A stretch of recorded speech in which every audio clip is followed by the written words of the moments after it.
All right, here's my 07.5 6.7 Cummins G56 second gen swapped. Just got these weld, I believe they're Scorch wheels with Nitto 420V tires. They're 305 45 22s, and I'm in the process of lowering this thing. So I've already gone ahead and put 2-inch drop shackles in the back here. And then for the leaf springs, I took it all apart.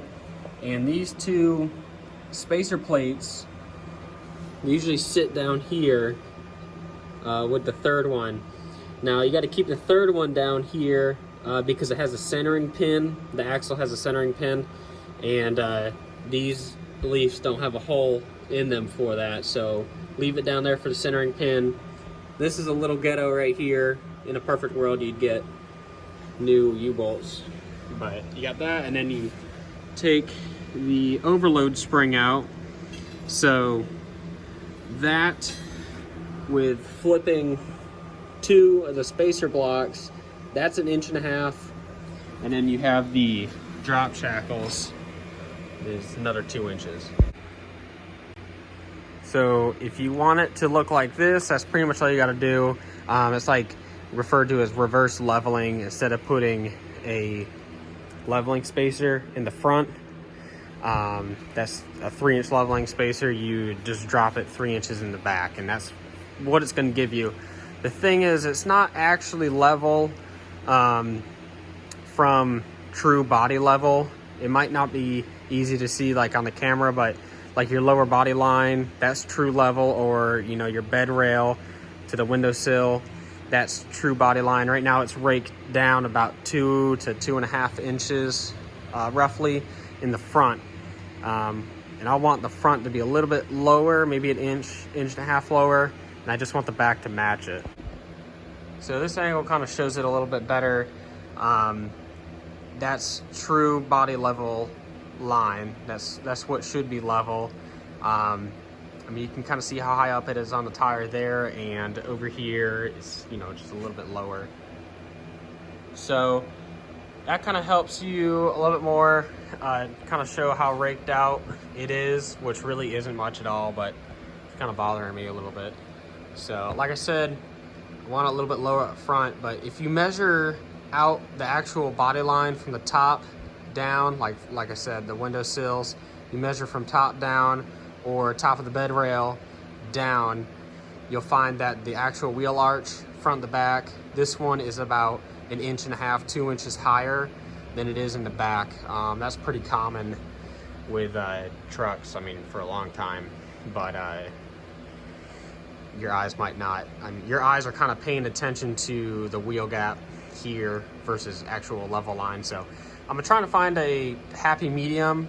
So it might still be raked out a little bit, but I don't want it to look like it's all damn tooted up. So we'll find a good happy medium with how it looks, with lowering the front more and then lowering the back a little bit more with some custom brackets. All right, so I got the front lowered about another inch now. Put the tape measure up here. It's about 6 3/4, 6 1/2, depending on what you're looking at here. I did it, I cut about 3/4 of a coil off the bottom, and I just feel like it's better. I mean, you can see it's about flat, but that's about 1 inch there. I feel like it's better to cut off the bottom of the coil than the top, because the top has the rubber isolator things. But so you can kind of see, I guess I'll back up, how it's fairly raked out, you know, because we have like a 3-inch wheel arch difference. We climb underneath. There we go.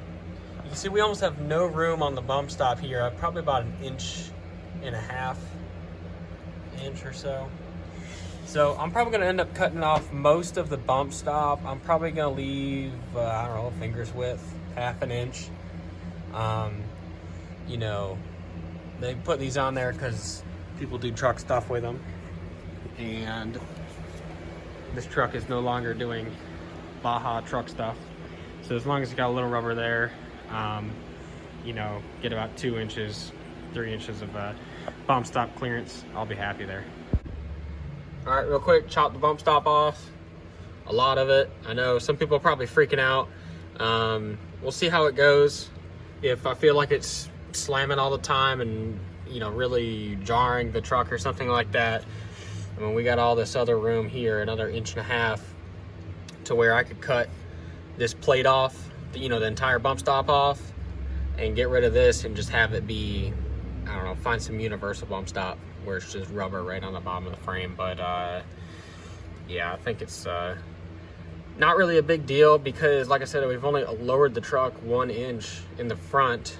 So, I mean, if we were only an inch, 1.5 inches above the bump stop pad, then, I mean, you're only another inch. So, not really that much of a difference or that far away. So, anyways.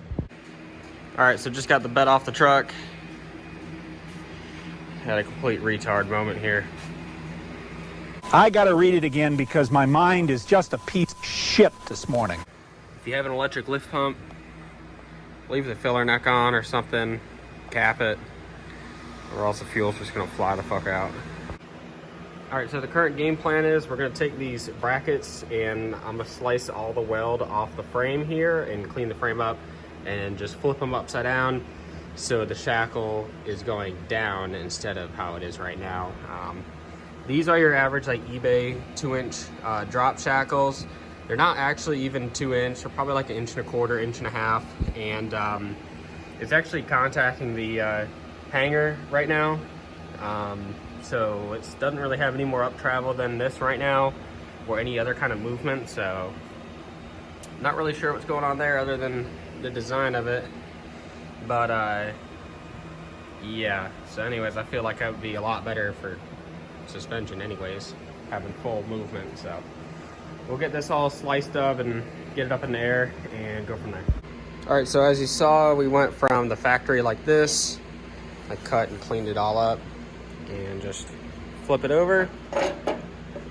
Probably about like that. I might go up on the frame a little bit, but that's about where it's gonna sit. Just get this to fit up nice and tack it into place.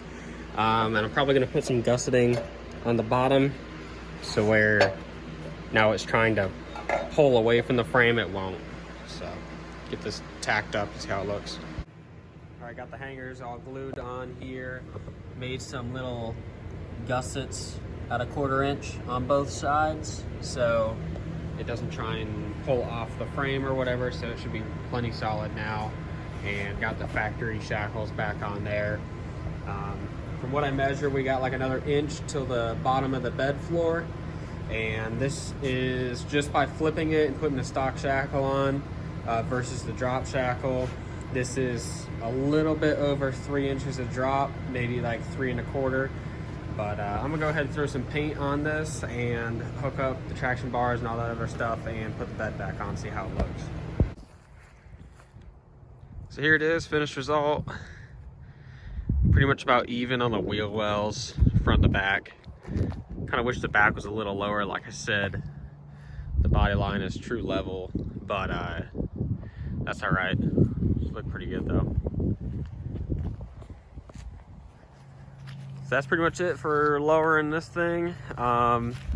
If anything, I could add lift shackles in the back and get a little bit better, but I think this is pretty good for now. The only other thing I'm gonna do is add helper bags, airbags, so I can still tow a trailer just fine, but looks pretty good. So hope y'all enjoy this video.